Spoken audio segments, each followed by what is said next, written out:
The orphaned infant's wails rip through Elias's frozen cabin. The mountain man, seasoned killer, feels despair's cold grip, powerless against the baby's starvation. "I have milk," a widow's voice cuts through the blizzard, chilling him. A hidden truth flickers in her worn eyes, hinting at a past that could either save them or drag them deeper into the wild's unforgiving maw. Elias, a name whispered with a mixture of awe and trepidation across the few distant settlements, was a titan, sculpted by the wilderness. His frame, broad and formidable, bore the marks of years spent battling frost and beast. His hands, calloused and strong, were adept at wielding axe and rifle, securing sustenance from the unforgiving land.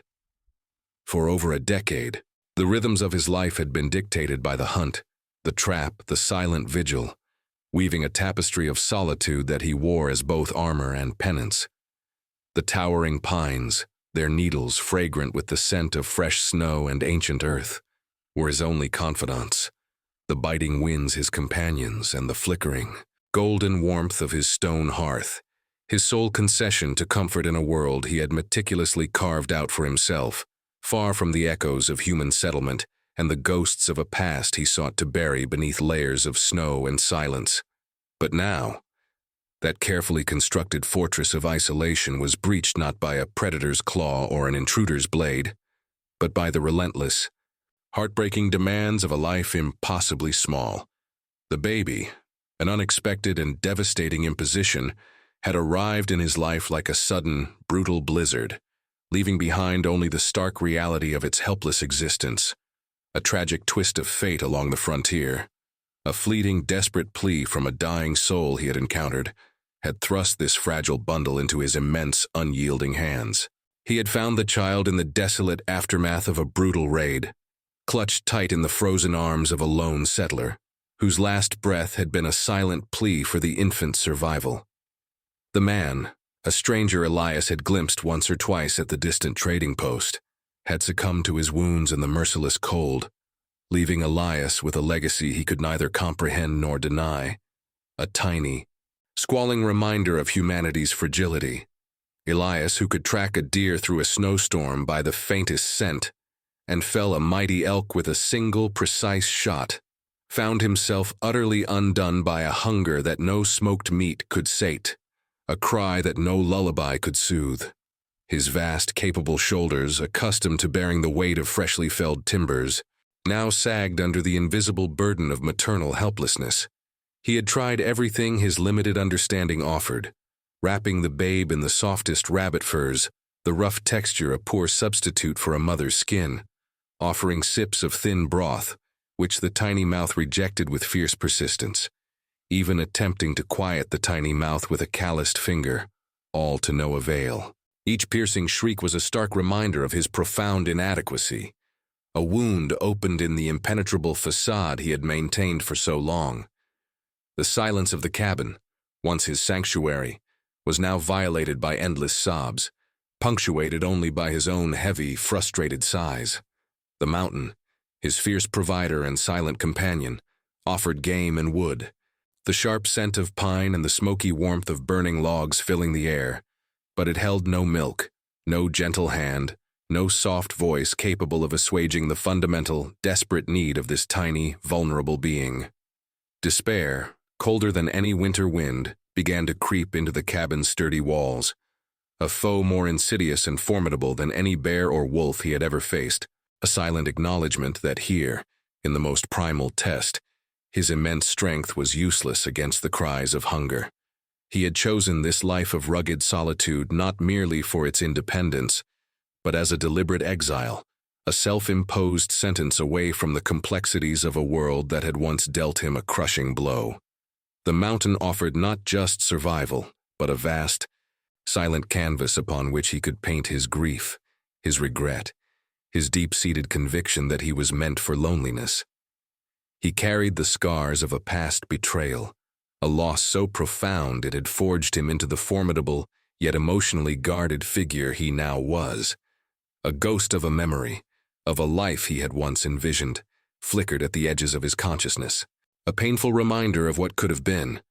This baby, however, with its innocent, demanding cries, was slowly, irrevocably, chipping away at the icy edifice around his heart, threatening to expose the raw, tender wound beneath that he had guarded so fiercely for years.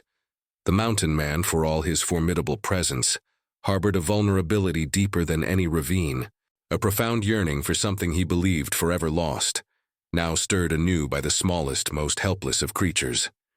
The bitter wind howled its ancient song around the eaves, a mournful symphony to Elias's growing desperation. The baby's cries grew weaker, hoarse with exhaustion, yet more heartbreaking in their fading plea. The last sliver of daylight, a pale ribbon of orange and purple, receded behind the snow-capped peaks, plunging the cabin into a deepening gloom, save for the dancing light of the hearth. And just as the last embers of hope seemed to flicker within the mountain man's weary soul, a sound, utterly unexpected in that isolated wilderness, cut through the storm's fierce lament and the infant's fading whimpers. A quiet, yet resolute, knocking at the heavy timbered door. It was a summons from a world he had long forsaken, a challenge to the solitude he had so carefully cultivated, and an invitation to a destiny he could not yet fathom, standing poised on the brink of an inevitable, profound change. The knock, sharp and insistent, ripped through the cabin's desolate quiet, a sound utterly foreign to Elias's carefully cultivated world. His immense frame, usually unyielding, tensed further, every muscle coiled in suspicion. He was a man accustomed to the sounds of the wild, the rustle of leaves, the snap of a twig, the howl of a distant wolf. But this was undeniably human, a deliberate intrusion. A flicker of his old, wounded anger sparked within him, challenging the despair that had settled over the tiny, whimpering bundle in his arms. Who dared to seek him out, in this sanctuary of solitude, on a night such as this? The baby, momentarily silenced by the abrupt sound, let out a feeble sob, a faint echo of its former distress, reminding Elias of the profound vulnerability that now bound him to this fragile life. He moved with a hunter's caution, placing the infant gently back into its improvised bed of furs near the hearth. His hand instinctively went to the rifle leaning against the wall, its cold steel a familiar comfort. Through a narrow slit in the heavy timber door, he peered out. The swirling snow blurred the landscape, but a lone figure stood silhouetted against the deepening twilight, a form cloaked in practical, heavy garments, shoulders hunched against the biting wind. It was a woman, her head covered, her presence an impossible anomaly in this unforgiving wilderness. His gaze narrowed, suspicion warring with a nascent, unwelcome curiosity. No one journeyed to his isolated cabin without grave purpose or dire need. With a grunt that was more question than invitation, he unbarred the door, cracking it open just enough to allow a glimpse of her face, yet still maintain a defensive stance. The cold air rushed in, carrying with it the scent of snow and damp wool. Her eyes, though weary and shadowed by the trek, held a directness that startled him. She was not young nor untouched by hardship, her face etched with the silent narrative of experience. There was a quiet strength in her posture, despite the visible exhaustion. He saw no fear in her gaze, only a profound, almost ancient empathy. Her lips, chapped from the cold, parted, and her voice, though raspy from the frigid air, carried a clarity that cut through the storm's din. She offered no greetings, no explanations, only a simple, startling declaration.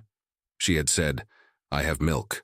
The words hung in the air, a profound counterpoint to the baby's desperate cries, which had resumed with renewed vigor from within the cabin. Elias's massive hands, accustomed to the raw power of nature, felt suddenly clumsy, inadequate. His mind, trained in the logic of survival, struggled to process the impossible gift being offered. Milk, the one sustenance the mountain could not provide, the very thing that mocked his strength and skill as a provider. He looked from her face, worn but resolute, to the small, shivering form of the baby, whose cries now held a new, frantic edge, almost as if sensing the presence of relief. The notion of inviting a stranger, a woman from the world he had abandoned, into his sacred sanctuary was an affront to his solitude, a violation of the unspoken vows he had made to himself years ago. He was a lone wolf, not a shepherd, But the baby's need was a force more primal, more compelling than any vow, chipping away at the rigid walls of his self-imposed exile.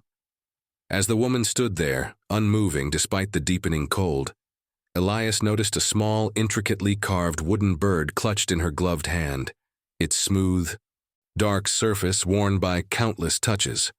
It was not merely a trinket. It possessed the quiet dignity of a cherished heirloom, an object that spoke of a personal history, of memories held close. And as his gaze settled upon it, a fleeting recognition stirred in the distant recesses of his own memory. A fragmented image of a similar carving, glimpsed long ago in a different context, from a different, happier life. There was a story in her eyes, he realized, not merely of a traveler caught in the snow, but of a soul who understood loss, who carried the weight of a past perhaps as heavy as his own.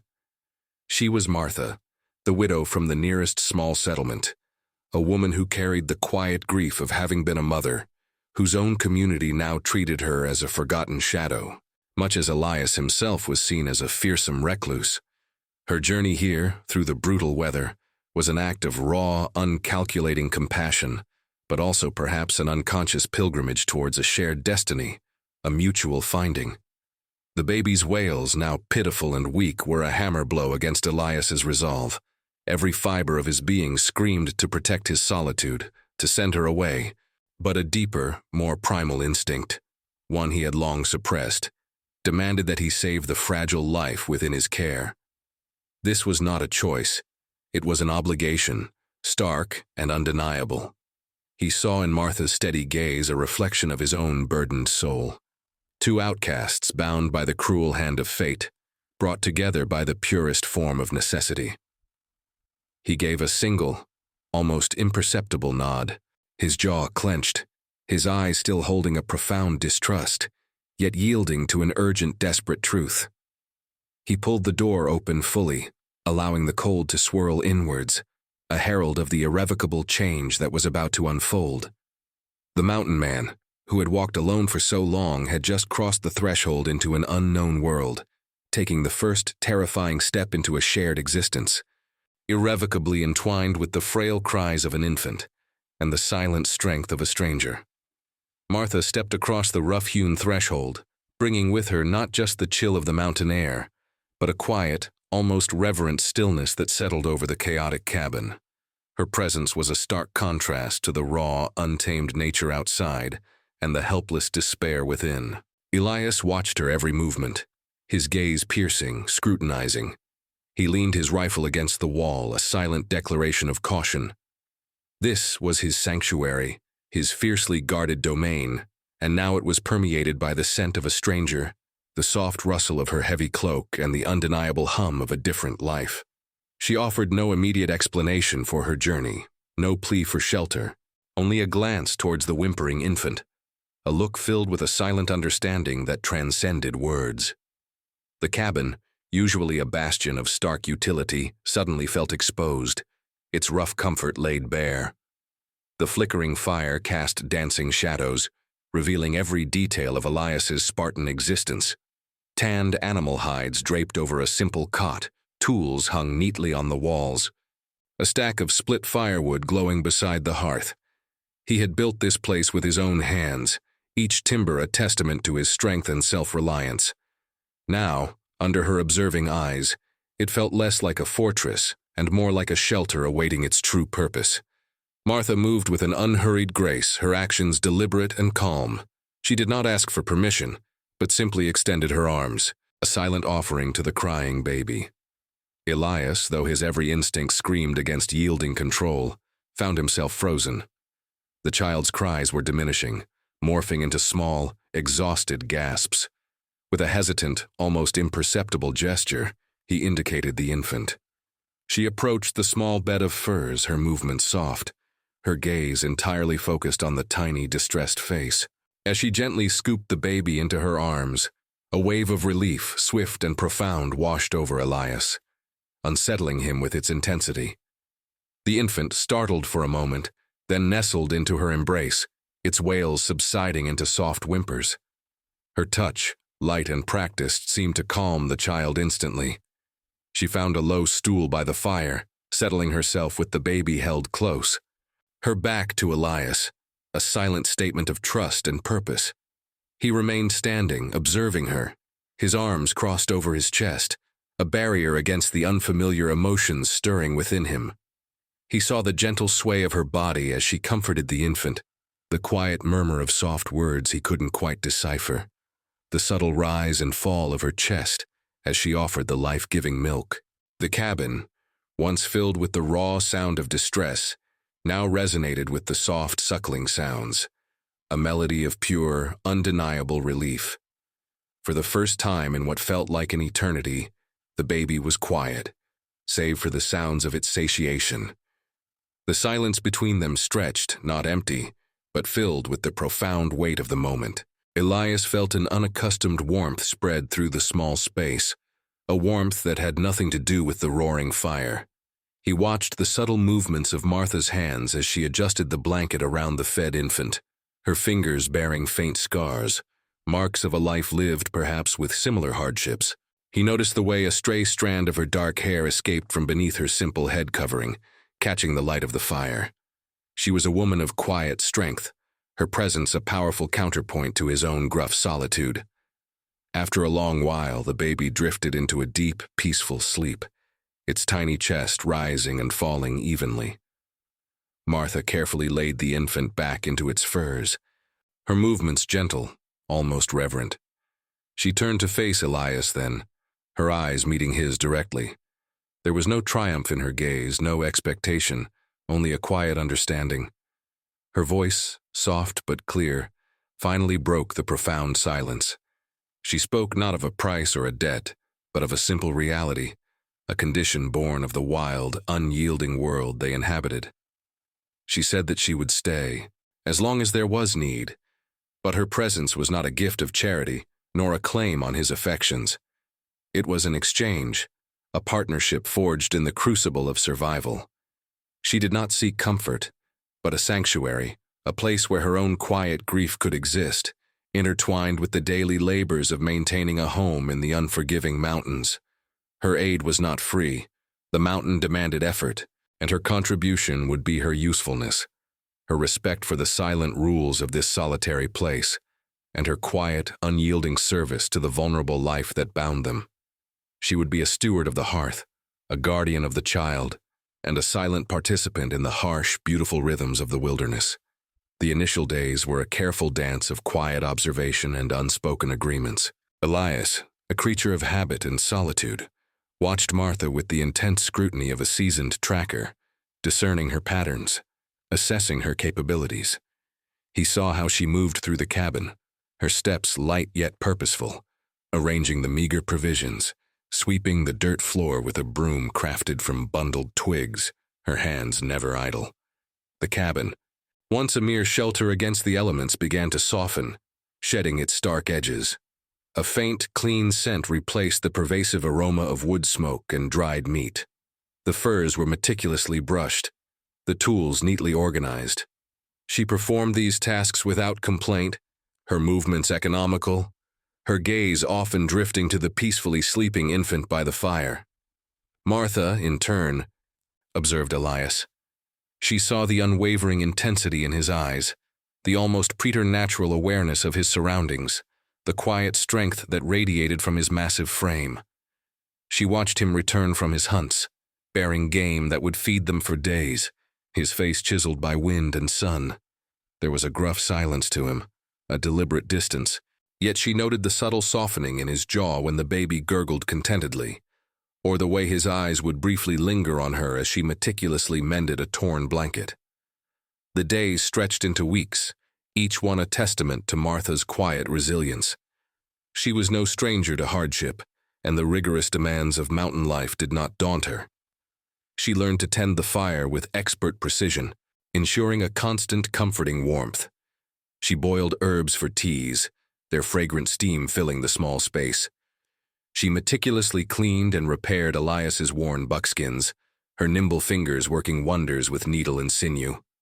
Her hands, once seemingly only capable of nurturing, proved equally capable of grinding corn, chopping kindling, and preparing hearty meals from the game Elias provided.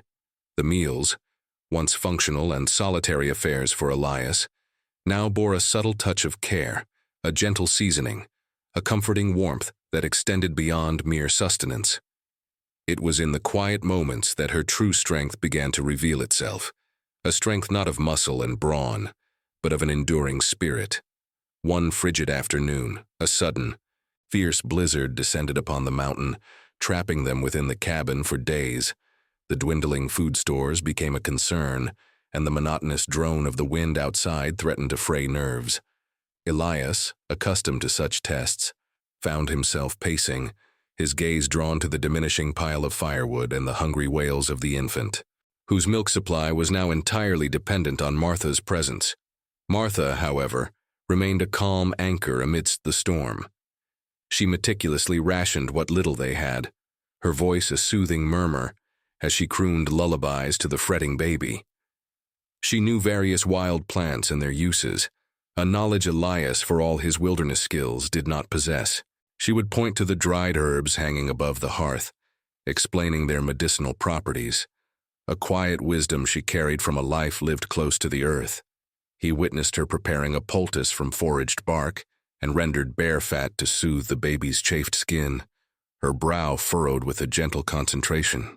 He watched her mend a tear in his own worn hunting coat, with stitches so fine they were almost invisible, a small act of care that surprised him with its simple tenderness. It wasn't raw strength, but the quiet, persistent application of her unique skills. Her resilience, her gentle touch, her profound and intuitive knowledge of caring, that was slowly, irrevocably, transforming the cabin. It was no longer merely a place of survival, a rough outpost against the elements, but slowly, tentatively, beginning to take on the character of a home, a place of warmth, comfort, and unexpected solace. The aroma of freshly baked bread, made from a meager store of flour and Martha's resourceful ingenuity, began to mingle with the scent of pine and smoke, a subtle yet powerful testament to her quiet conquest of his solitary domain. Then, just as the last of the blizzard began to recede, revealing a world blanketed in pristine white, an unsettling event disrupted the fragile peace. Elias, returning from a daring hunting trip during a lull in the storm, found a set of unfamiliar tracks near the cabin, not those of animal, but human. Large, crude boot prints, distinct from his own, leading towards his home and then abruptly away, disappearing into the fresh snow. A shiver of unease, cold and unwelcome, snaked down his spine. His eyes hardened, his hand unconsciously reaching for the axe at his belt. His sanctuary, his hard-won peace, was once again threatened, and Martha, with her quiet strength and gentle presence, along with the vulnerable child, stood squarely in the path of whatever unknown challenge now approached. The mountain had sent them a woman, but it had also sent a shadow, reminding him that even the deepest solitude could be invaded. The discovery of the footprints cast a pall over the cabin, chilling the fragile warmth that Martha had so carefully cultivated. Elias became a creature of heightened vigilance, his senses sharper than ever, scanning the surrounding peaks, listening to the wind for any hint of intrusion. He spent his days patrolling the perimeter of his territory, a silent, formidable sentinel. Martha noticed the shift in his demeanor, the increased tension in his broad shoulders, the way his gaze perpetually searched the distant ridges. She knew, without words, that their uneasy peace was threatened, that the world beyond their mountain haven was once again encroaching. The crisis arrived not with a frontal assault, but with the insidious creeping of illness. The baby, whose cries had become a rare, cherished sound of contentment, suddenly grew feverish, its tiny body racked with a cough that sounded alarmingly deep and ragged. Elias, accustomed to confronting external threats with brute force, was helpless before this invisible enemy. His strength, his hunting prowess, his knowledge of the wild, all were useless against the fiery cough and the pallid skin of the infant. He watched, a knot of fear tightening in his stomach as the child's breathing became shallow, each gasp a desperate struggle. Martha, however, transformed. The quiet, gentle woman who tended the hearth became a beacon of fierce, unwavering resolve. She worked tirelessly, drawing upon a store of ancestral knowledge and a mother's instinct that Elias could only marvel at. She crushed dried herbs she had carefully gathered, brewing potent infusions, her hands a blur of purposeful motion. She applied warm compresses to the baby's burning forehead, singing soft, low lullabies that seemed to weave a fragile thread of comfort around the struggling infant. Elias watched, mesmerized by her tireless dedication, by the quiet power emanating from her. He saw the flicker of exhaustion in her eyes, yet her determination never wavered. As the night deepened, the baby's condition worsened. Its breath grew raspier, its small face contorted in pain. A profound sense of helplessness seized Elias, a cold dread far more potent than any winter storm. He stood over them, a towering shadow, his strength useless, his heart aching with an unfamiliar, terrifying vulnerability.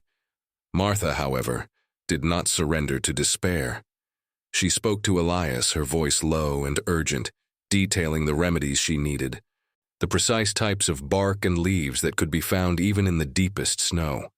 She needed a specific moss that grew only on the north face of a particular rock formation, and a rare root known for its fever-breaking properties, found beneath the oldest pines. These were places Elias knew well, but for hunting, not for healing. Without a word, Elias snatched his axe and rifle, plunging out into the unforgiving night. The blizzard had returned, lashing at him with icy fury, but he moved with a new urgency, a singular focus that transcended his usual hunter's quest. He remembered Martha's precise descriptions, her quiet lessons about the subtle signs of nature, about the properties of plants that had seemed irrelevant before. He found the moss where she said it would be, its green resilience a defiant splash against the gray rock. He dug with his bare hands for the root, feeling the bite of the frost, his mind alight with Martha's instructions. He returned hours later, frost-rimmed and exhausted, but bearing the precious ingredients, his heart thrumming with a strange, fierce hope. Martha took the items, her eyes meeting his with a look of profound gratitude that transcended mere words. She immediately began to prepare a powerful decoction, the cabin filling with the earthy, medicinal scent of the brew. As the baby slowly, miraculously, began to respond, its breathing easing, its fever slowly breaking, a wave of profound relief washed over Elias, so potent it almost brought him to his knees. The crisis had passed, averted by Martha's unwavering courage and his own desperate journey into the storm. In the quiet aftermath, as the first rays of dawn painted the snow-covered peaks in hues of rose and gold, and the baby finally slept a deep, peaceful sleep, Martha turned to Elias. The tension in the cabin, which had been thick and suffocating, now dissipated, replaced by a fragile, yet powerful, sense of shared experience. She spoke then, not of the past few harrowing hours, but of the ghosts that haunted them both. She spoke of her own lost child, a babe claimed by a fever just like this one, years ago, in a settlement that offered no help. Her voice was soft, laced with a familiar sorrow, but also with a resilient strength that belied her quiet demeanor. She confessed the quiet grief that had driven her from her community, making her an outcast, forever marked by loss. Elias, in turn, found words for the raw wound he carried, a story of his own lost love, a young wife taken by bandits years ago, a tragedy that had driven him into the heart of the mountains, seeking not just solitude but oblivion. He spoke of the guilt that had consumed him, the silent vow he had made never to open his heart again, never to risk such devastating loss. His voice, usually gruff and reserved, was now raw with emotion, revealing the deep-seated pain that had shaped his reclusive existence. They spoke not as strangers, nor as mere allies of convenience, but as two souls, scarred by sorrow, who had found in each other a profound and unexpected kinship. The mountain, which had once been a refuge for their individual griefs, was now becoming a crucible for their shared healing. Their partnership, forged in the crucible of a child's suffering, was now sealed by the quiet, brutal honesty of their shared vulnerabilities. The shocking truth was not an external secret, but the raw, unveiled truth of their own hearts, laid bare in the stillness of the dawn. As the sun climbed higher, casting a warm glow through the cabin window, Elias found his gaze drawn to Martha. She was no longer just the widow, the stranger who had knocked on his door. She was a woman of incredible strength and tenderness, whose presence had not only saved the infant, but had also, subtly, profoundly, begun to heal a part of him he had believed forever broken. He looked at the baby, now sleeping peacefully, and then at Martha, a silent acknowledgement of the debt he owed her, not just for the child's life, but for the unexpected stirrings of hope within his own soul. The confrontation had been not with an external foe, but with their own deepest fears and hidden traumas, and in overcoming them together, they had forged a bond stronger than any mountain stone. With the baby's recovery, a profound quiet settled over the cabin, different from the desolate silence Elias had known before. It was a peace born of shared ordeal and mutual confession, a warmth that permeated the very logs of the structure. The air, once heavy with unspoken grief and suspicion, now hummed with a nascent understanding, a gentle acceptance. Martha's presence, once a cautious intrusion, had seamlessly woven itself into the fabric of Elias's life, becoming as essential as the hearth fire itself. They fell into a rhythm, born of necessity and growing affection. Mornings began with the scent of pine smoke and brewing coffee, followed by the quiet activity of preparing for the day. Elias would sharpen his tools, his movements deliberate, while Martha tended to the baby, her soft murmurs filling the cabin. They would share simple meals around the rough-hewn table, the silence no longer awkward but comfortable, punctuated by the gurgles and coos of the thriving infant. Elias, who once ate alone, now found an unexpected joy in these shared moments, watching Martha gently feed the child, seeing the subtle curve of a smile on her lips. During the long, often arduous days, they worked together, their tasks intertwined. Elias would venture into the deep woods, his axe biting into timber, bringing back firewood that Martha would meticulously stack. She, in turn, would prepare meals from his hunts, her knowledge of herbs and roots transforming wild game into nourishing stews and broths. While Elias mended traps and tanned hides, Martha would busy herself with mending their clothes, spinning wool, or tending to the small, carefully cultivated patch of herbs near the cabin that she had nurtured from seeds. They were two separate beings, yet their lives now flowed in unison, each movement a testament to their quiet partnership. In the evenings, as the fire cast long, dancing shadows, they would sit by the hearth. The baby, often sleeping contentedly, lay nestled between them, a tangible symbol of their unexpected family. Elias would carve small wooden figures, his massive hands surprisingly delicate as they shaped the raw wood, while Martha would mend or knit, her fingers flying with practiced ease. Sometimes they would speak not of grand dreams or promises, but of the simple day-to-day happenings, of a deer spotted, a new plant discovered, or a milestone in the baby's growth. These conversations, punctuated by comfortable silences, forged a bond deeper than words, a mutual trust built on shared hardship and quiet acts of care. Elias found himself sharing stories of his youth, of the mountains he had explored, the wisdom he had gleaned from years in the wild. Martha, in turn, spoke of her own upbringing, of simple pleasures and hard lessons learned, of the quiet strength of her mother and grandmother, weaving a tapestry of shared histories that brought them closer.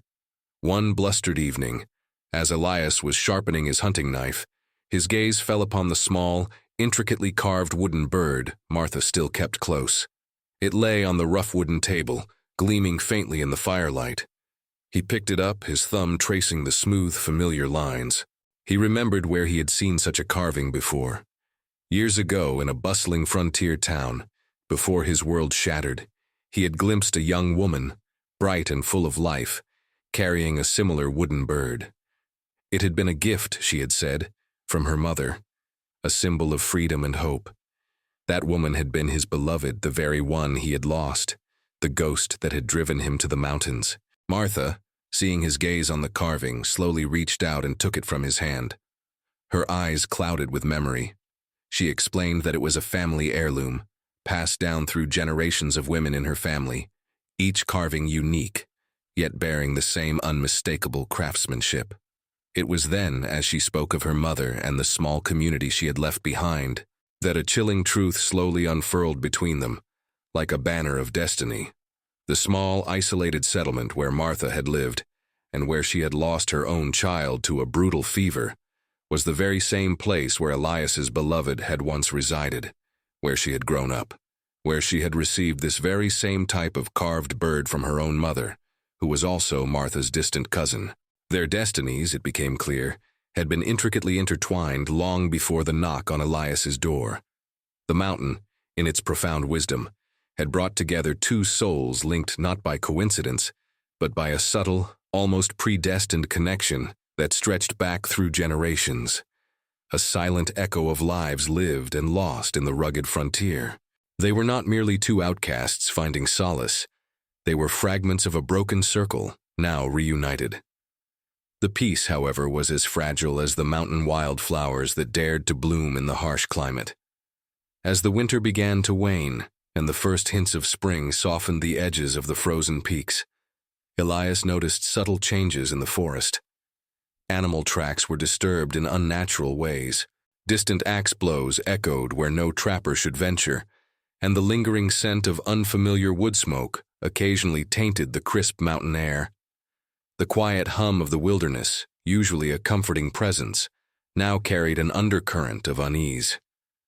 One morning, returning from checking his traps, Elias discovered a freshly cut trail marker, not of a trapper or hunter, but bearing a crude, unsettling symbol carved into the bark, a symbol he recognized from his days in the settlements, a mark of the very men who had once brought tragedy to his life.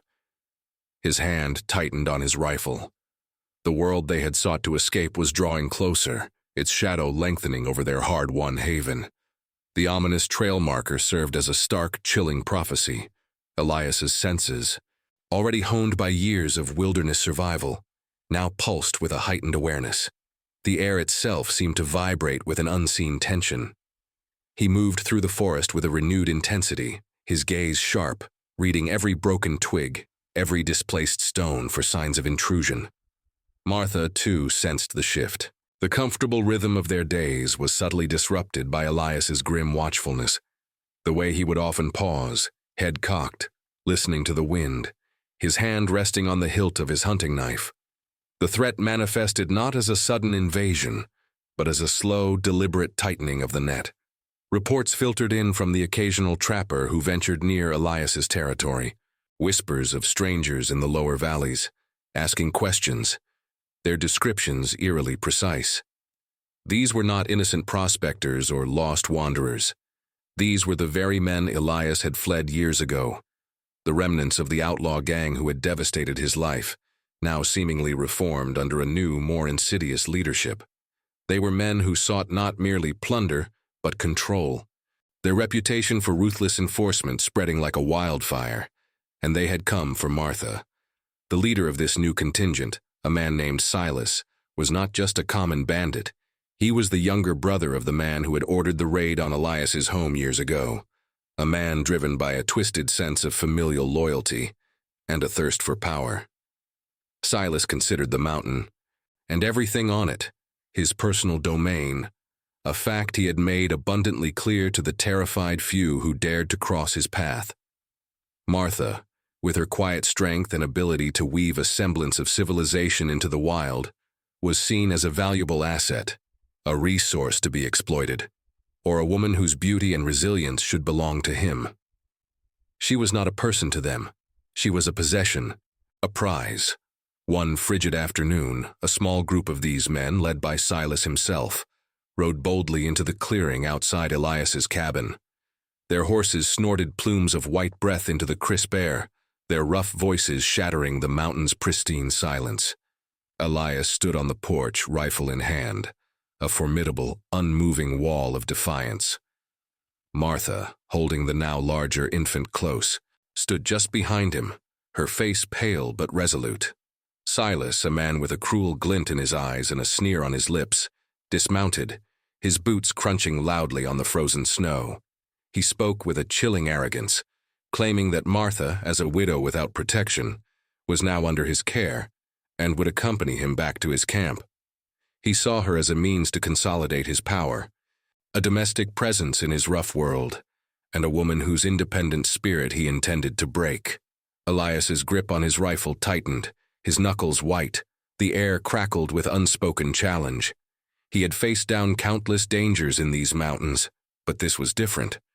This was not just about his solitude.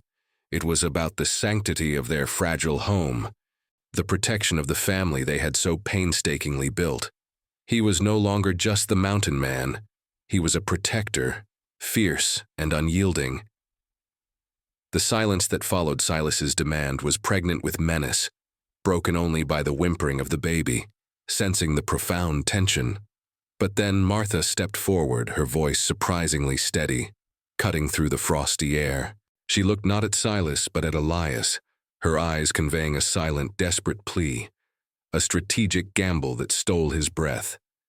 She offered herself as a temporary captive, agreeing to accompany Silas and his men, not as a willing subject, but as a sacrifice. Her reasoning, conveyed in a voice that held a deceptive calmness, was that she could negotiate, that she could understand their intentions, and most crucially, that she could buy Elias and the baby precious time to escape, to fortify, to prepare. She knew the wilderness too, she asserted, not with a rifle, but with an understanding of human nature and the art of subtle persuasion. She would go with them to their camp for now, to ensure the baby's immediate safety, and to learn the true extent of their plans, hoping to find a weakness, a way to dismantle their threat from within. Elias's heart pounded a furious rhythm against his ribs. The thought of her in their hands, vulnerable and alone, was a torment. He was a man of action, of direct confrontation, not of intricate strategy. But he saw the resolute conviction in her eyes, the quiet strength that had saved his child once before. He knew that for their survival, for the baby's future, he had to trust her, to allow her to step into the lion's den.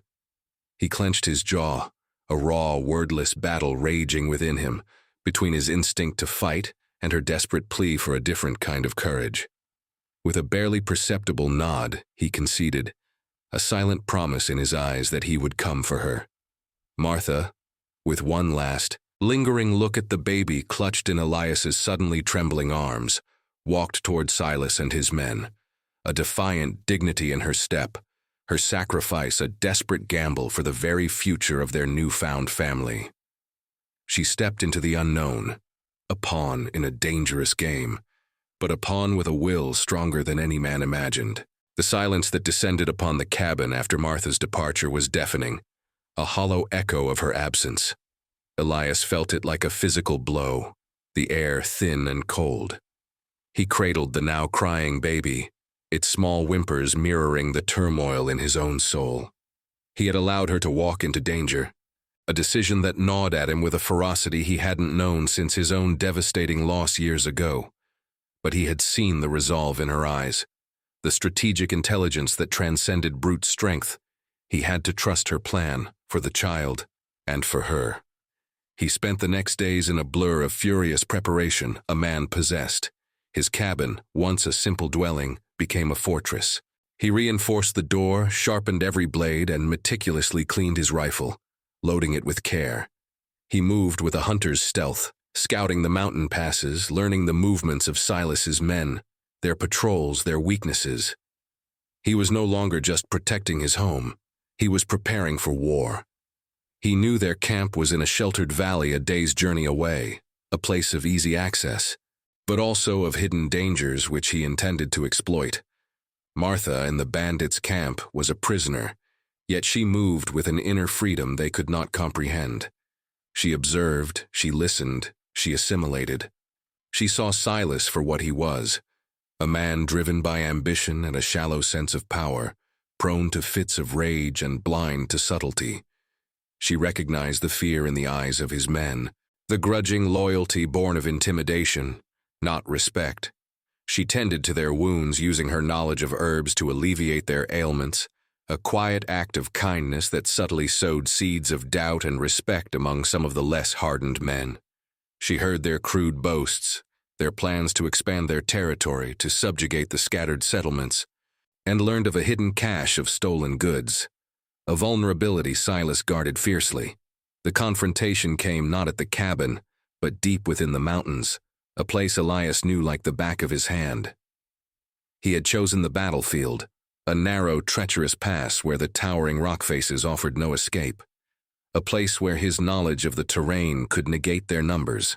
As Silas led a contingent of his men through the pass, confident of his dominion, Elias launched his ambush. He did not engage in a direct, bloody fight. Instead, he used the mountain itself as his ally. He triggered a series of carefully prepared rockfalls, sending tons of stone thundering down, blocking their path, separating their forces, creating chaos and panic. He moved like a ghost, a shadow amongst the trees, picking off their scouts with silent precision, using non-lethal means to disarm and disorient, rendering them helpless rather than taking lives. Silas, trapped and bewildered, roared with rage, his arrogance slowly giving way to fear. But it was Martha who delivered the final, unexpected blow. While Elias created the diversion, she had quietly, deftly infiltrated Silas's camp. She had watched, and she had waited. She knew of the hidden cache of stolen gold and supplies, guarded by only a few men. With a cunning born of desperation and an understanding of human greed, she managed to set fire to a well-placed store of gunpowder near the cache, causing a series of explosive blasts that rocked the entire valley. The fire, meant as a distraction, became a symbol of their undoing, consuming their ill-gotten gains and their very morale. The sounds of distant explosions and the acrid smell of smoke drifted through the mountain pass, a chilling message of despair to Silas's men. Seeing their supplies destroyed, their leader exposed as vulnerable and their escape routes compromised, the remaining men, those Elias had not disabled, lost their will to fight. They dropped their weapons, their faces pale with fear and disillusionment. Silas, cornered and alone, finally faced Elias. He lunged, a desperate final act of futile aggression. But Elias, calm and powerful, disarmed him with a swift, practiced move, twisting the weapon from his grasp and sending it clattering to the icy ground. He did not raise his axe. He simply held Silas, a formidable, unyielding presence, looking at him with a gaze that spoke not of vengeance, but of a quiet, profound disgust for the man's cruelty. The mountain man had chosen mercy over murder, a silent act that broke the cycle of violence. With his men scattered and their camp in disarray, Silas was left humiliated and powerless. Elias, with a final, contemptuous shove, released him, allowing him to flee into the mountains, stripped of his authority and his reputation, a broken man left to face the wilderness alone, a fate Elias knew was far worse than death for a man like him.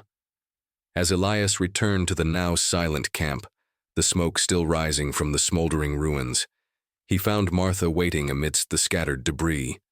Her face was smudged with soot, but her eyes shone with triumph and relief. She rushed into his arms, the infant between them, their embrace a silent testament to their victory, forged not only by strength, but by wit, courage, and an unbreakable bond. The threat was defeated. The mountains once again reclaimed their peace, but as they looked around at the destruction, they knew the world beyond their haven remained dangerous. The mountain, though calm for now, held its breath, and the echo of the past, though subdued, would always linger. The fight was won, but the need for vigilance remained. 9 months later, the mountain sanctuary hummed with a different kind of life, a warmth that extended beyond the stone hearth and into the very soul of the cabin. The raw, untamed wilderness outside remained, but within those sturdy walls, a profound transformation had taken root. Elias, once the solitary titan, now moved through his days with a quiet joy, his once grim eyes softened by the constant presence of his found family.